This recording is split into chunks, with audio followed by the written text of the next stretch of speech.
कह रही हूँ कि इस मामला को गंभीर रूप से देखा जाए, और जिस तरह से अभी कुछ लोग हैं उसको मैनिपुलेट करने में लगे हुए हैं, मैं इतना ही कहूँगी भैया मैं चलने नहीं दूंगी। ये प्रियंका झा है और हमारे राज्य में ये सब नहीं होता है। दलालीगिरी रोड पे रखो, हमारे साथ नहीं, क्योंकि इसमें हम हैं और हम जहाँ हैं वहाँ हम ही रहते हैं, किसी की लड्डू गलने नहीं देंगे।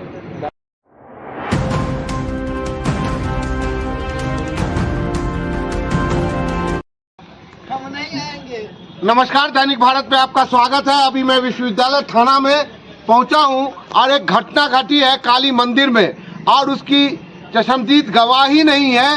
उसमें जो अहम रोल अदा किया है दरभंगा की समाज सेवी प्रियंका झा ने। और क्या हुआ, कैसे, कौन लड़का था, कौन लड़की थी, बिहार का लड़का, दिल्ली की लड़की, ये सब कुछ सबको ले करके प्रियंका जी यूनिवर्सिटी थाना पहुंची हैं। और वहाँ पे हो क्या रहा था और क्या नाटक का ड्रामा हुआ, ये तो भागने उगने वाली बात है, आप समझ लीजिए। डिटेल में हम प्रियंका जी से पूछेंगे। प्रियंका जी, आप CID का काम कर रही हैं, एकदम कैसे पकड़ लिया?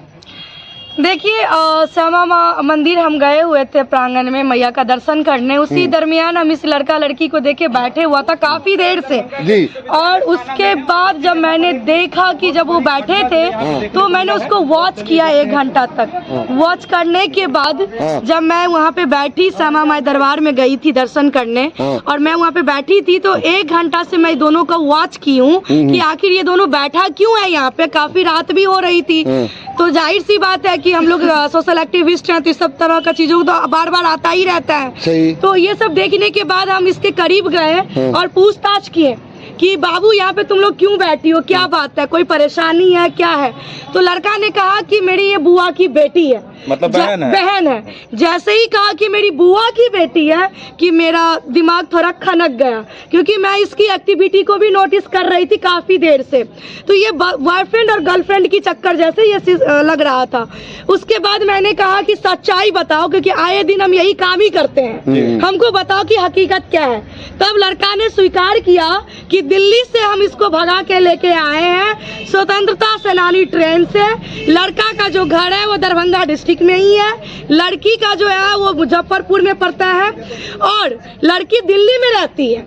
दिल्ली से इसको लेके यहाँ पे आया था। लड़का का पूरा परिवार आया है शादी करवाने के लिए श्यामा मंदिर के अंदर में। और ये जब मैंने दोनों का आधार कार्ड चेक की हूँ तो लड़की का डेट ऑफ बर्थ है 2006 और लड़का का डेट ऑफ बर्थ है 2001। जबकि आप गौर से देखिएगा तो लड़का का जो आधार कार्ड है वो भी डुप्लीकेट है, मतलब फर्जी बनाया गया है। फर्जी बनाया गया है। आपके हिसाब से लड़की नाबालिग है? लड़की भी नाबालिग है और लड़का का पास में जो अभी आधार कार्ड है प्रेजेंट में, उसमें 2001 का डेट ऑफ बर्थ दिखा रहा है, जो कि फर्जी है। वो जांच का विषय है, जांच होनी चाहिए। और जब मैं ये चीजें देखी हूँ उसके बाद मैंने दोनों को पकड़ी, थाना पे फोन की। जैसे ही मैंने यूनिवर्सिटी थाना में फोन की हूँ, थाना प्रभारी सर से मेरी बात हुई, मैंने उनको सारी जानकारी दी हूँ कि ऐसा ऐसा घटना हुआ है। मैंने जैसे ही कहा क्विकली एक्शन लिए यहाँ के प्रशासन पदाधिकारी सर, और यहाँ से प्रशासन गए हैं वहाँ पर में, तब तक लड़का का परिवार पहुँच गया। पहुँचने के बाद बहुत ज्यादा ड्रामा सीन हुआ है। लड़का का पूरा परिवार हम लोगों पे हावी हो गया कि हम शादी करेंगे, हमको कौन रोक लेगा, लड़का राजी है, लड़की राजी है। दोनों आपस में एकदम भिड़ गया था, और हम लोग थे और एक सोशल एक्टिविस्ट हमारे भाई लोग भी खड़ा था। वो लोग पूरा हावी हो चुका था। लेकिन हम आपको यहाँ पे रोकेंगे। हम रोकेंगे इसलिए कि कैसे पता चलेगा कि वो लड़का का ही रिलेटिव है, माँ है, बाप है, चाची है, मौसी है? नहीं, मैं बता रही हूँ, क्योंकि मैंने जब देखा कि गाड़ी से 10-15 लेडीज उतरी हैं, जिस तरीके से एकदम शादी के रूपरेखा तैयार करके ये तैयार था जी।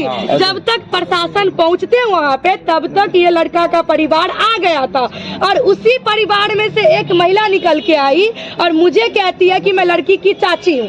मैंने कहा आप चाची है? तो हाँ। हम बोले कि दिन रात हम यही काम करते हैं, आप मुझे पढ़ाने चली हैं। फिर मैं बोली कहाँ आधार कार्ड दिखाई, आप लड़की की चाची हैं। तो फिर वो लोग सकदम हो गया। अभी पूरा जो परिवार है वो बाहर कहीं फरार है। लड़का लड़की जो है यूनिवर्सिटी थाना के अंदर बंद है।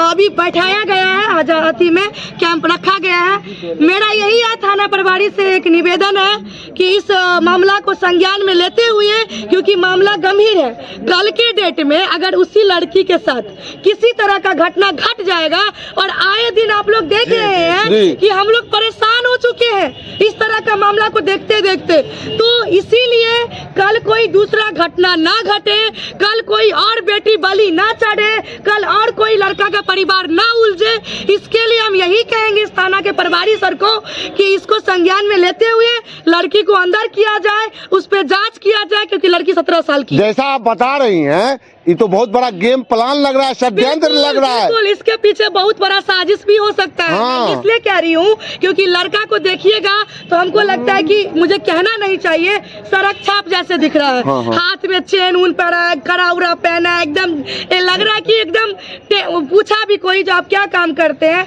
तो लड़का काम टेंट का काम करते हैं। और लड़की जो है देखने में खूबसूरत है, दिल्ली की रहने वाली है, तो काहे नहीं भाई, लड्डू मिल रहा है तो लड्डू खाने में क्या दिक्कत है। तो पूरा परिवार रेडी था शादी। नहीं, लड्डू खाने में मुश्किल तो नहीं है। सोशल मीडिया कहना चाहती हूँ कि हम लोग जो दिन रात मेहनत करके समाज में इस गंदगी को रोकने के लिए जो प्रयास कर रहे हैं, हमारा प्रयास तभी सफल होगा जब हम प्रशासन के साथ और आप लोगों के साथ जब हम लोग एक face and neat and clean काम करके रखेंगे, तभी हम एक अच्छी जगह पे पहुंच सकते हैं। एक स्वच्छ समाज का निर्माण करने में हम लोग एक भागीदारी सुनिश्चित। मैडम अभी जो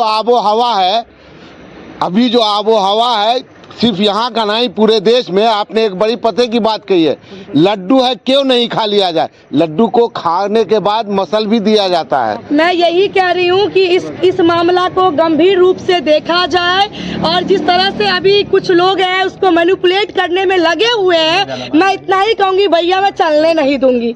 ये प्रियंका झा है, और हमारे राज्य में ये सब नहीं होता है। दलालीगिरी रोड पे रखो, हमारे साथ नहीं, क्योंकि इसमें हम हैं, और हम जहाँ हैं वहाँ हम ही रहते हैं, किसी की लड्डू गलने नहीं देंगे।